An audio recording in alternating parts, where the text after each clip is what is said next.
Well, first of all, congrats to the Wolves. They were fantastic. Had a great series, beating us 4 games straight after that first one.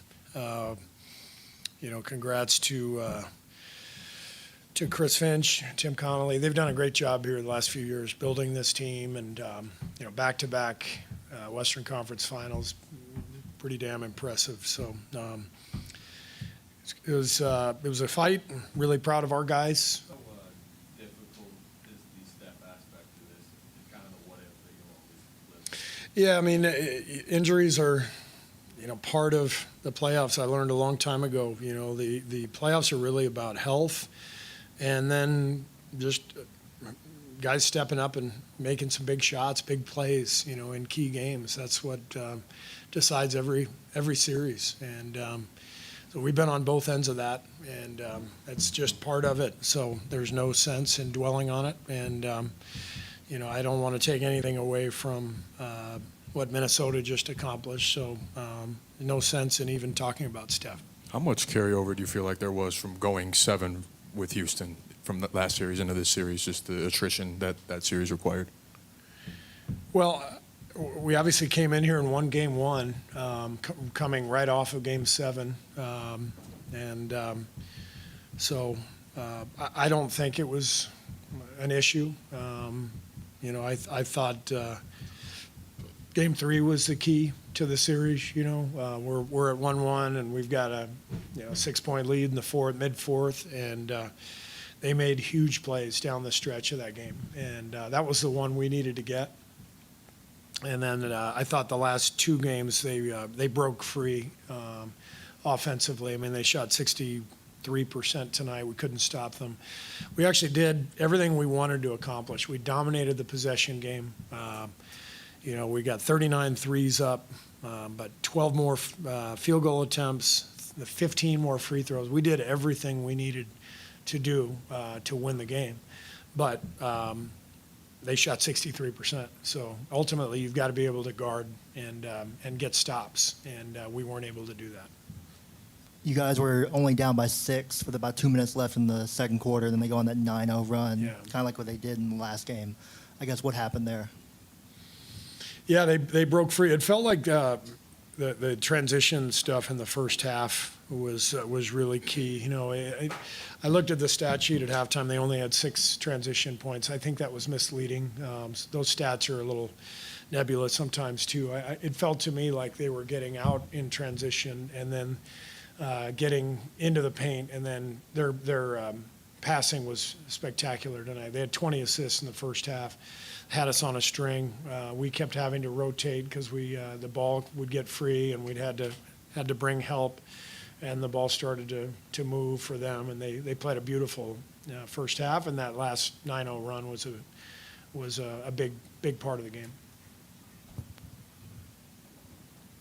2 of your youngest guys had the biggest scoring outputs tonight, obviously, Jonathan and Brandon. What did you see from them tonight and in the series? Brandon obviously had struggled. I thought it was our best offensive game of the series, even though we didn't shoot well. The ball really moved. We had great pace, great tempo. I thought Brandon did a really good job of pushing the ball, getting it swung side to side. We were able to attack them on closeouts because the ball was moving. Our spacing was much better. That was a big problem for us earlier in the series, just a lack of spacing.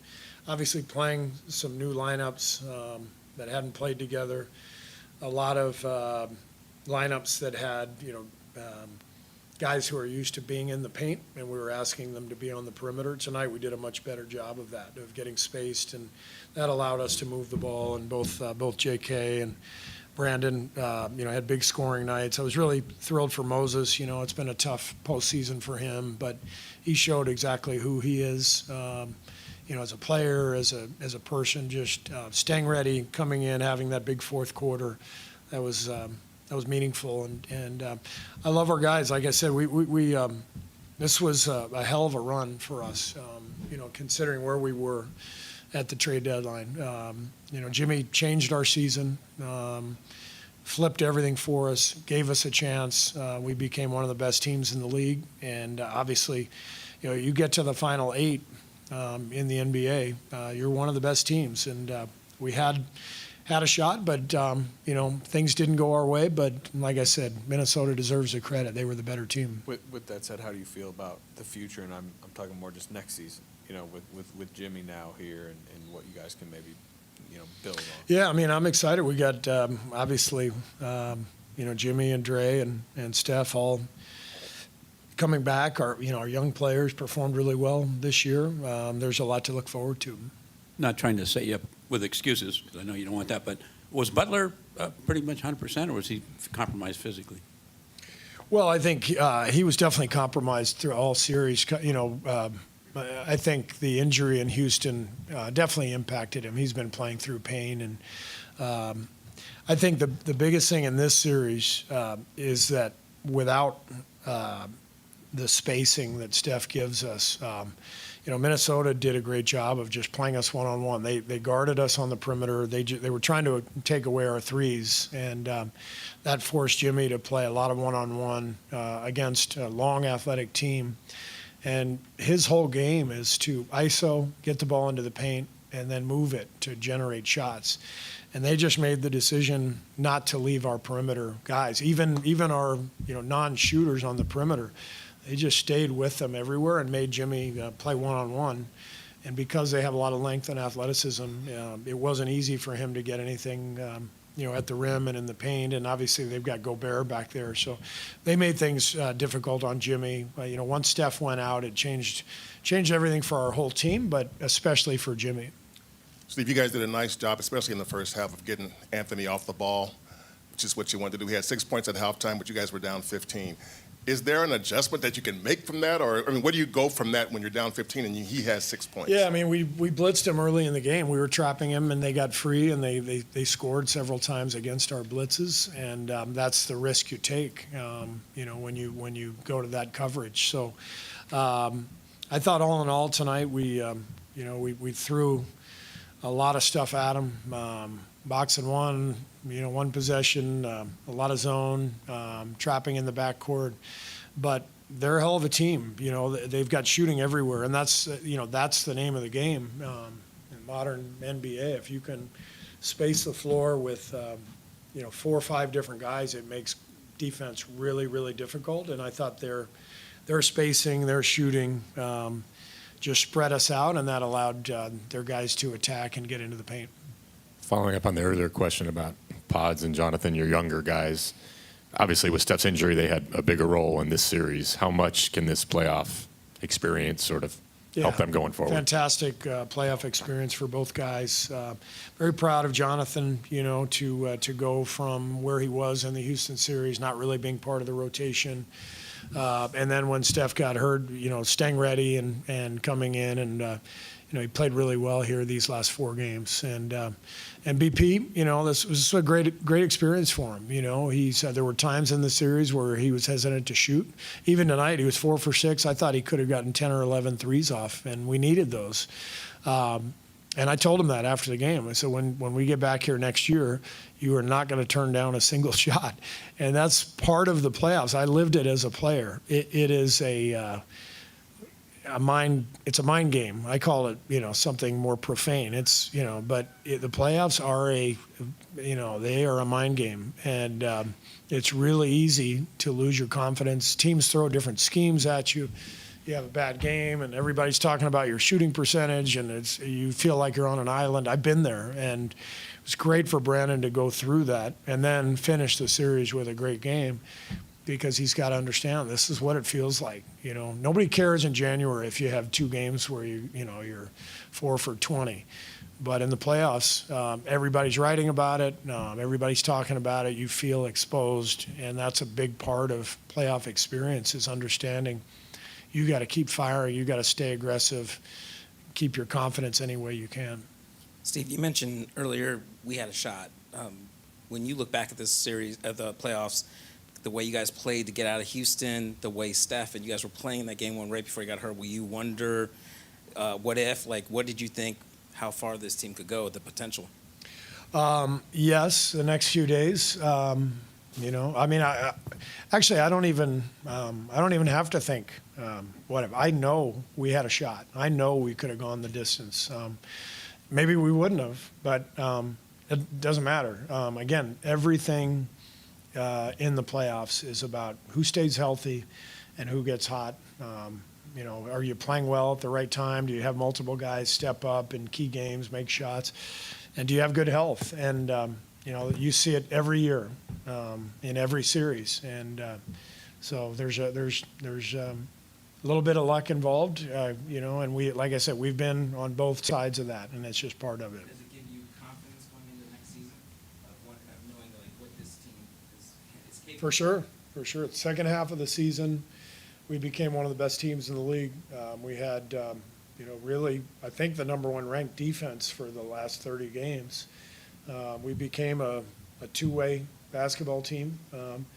I think Mike Dunleavy's a superstar.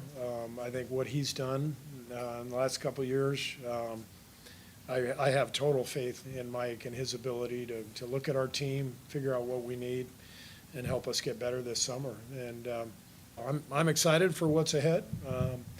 Yeah, disappointed, but Minnesota was great, and I wish them well.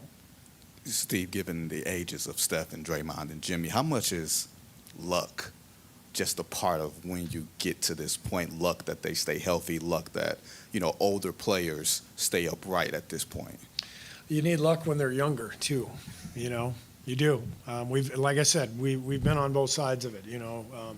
2015, we go to the finals, and, you know, Cleveland's without Kyrie and Kevin Love, and the next year, you know, we're in the playoffs, and Steph goes down, and he's banged up, and Draymond gets suspended, and, you know, stuff happens, and we've been on both sides of it. And so, yes, our main three guys are older now, so we're going to have to navigate that as best we can. But you just go for it, and, you know, do the best you can. Given the arc of the season where you guys, you know, finished, how do you think you'll remember 24-25? I will remember this season for the way this team was connected and persevered, and what an incredible group. Going back to, you know, October training camp, playing 13 guys out of the gate, and then our team transforming with the trade for Jimmy. But I enjoyed coaching every single guy on this team. And all you can really ask as a coach is if for your team to commit to each other, to the cause, and for guys to fight through adversity when things don't go their way. And we saw that over and over again with all of our guys. And that's really satisfying. So I thoroughly enjoyed this season, love our guys, and like I said, it's sad that it's over, but it's a really fun year. Draymond said something after Game 4. He said that it seemed like every time we get a little run going, they have an answer for it. Yeah. Does that take an emotional or a psychological toll on a team when you see you're coming back, and they zap right back at you? Yeah, for sure. But look, they were the better team. I mean, Julius Randle was incredible. What a series, you know. And he's always been a really good player in this league. I think he has taken a leap. I remember playing here early in the season, and it looked like a tough fit, and they didn't have the spacing. You know, they missed Towns, and you fast forward to now, he's 13 for 18 tonight. He was just incredible the whole series. We couldn't stop him. Obviously, Anthony Edwards is just a superstar. So they were the better team, and yeah, it's demoralizing, but that's you know, that's what the game is about. Can you get stops? And we couldn't get stops. Thank you. Great.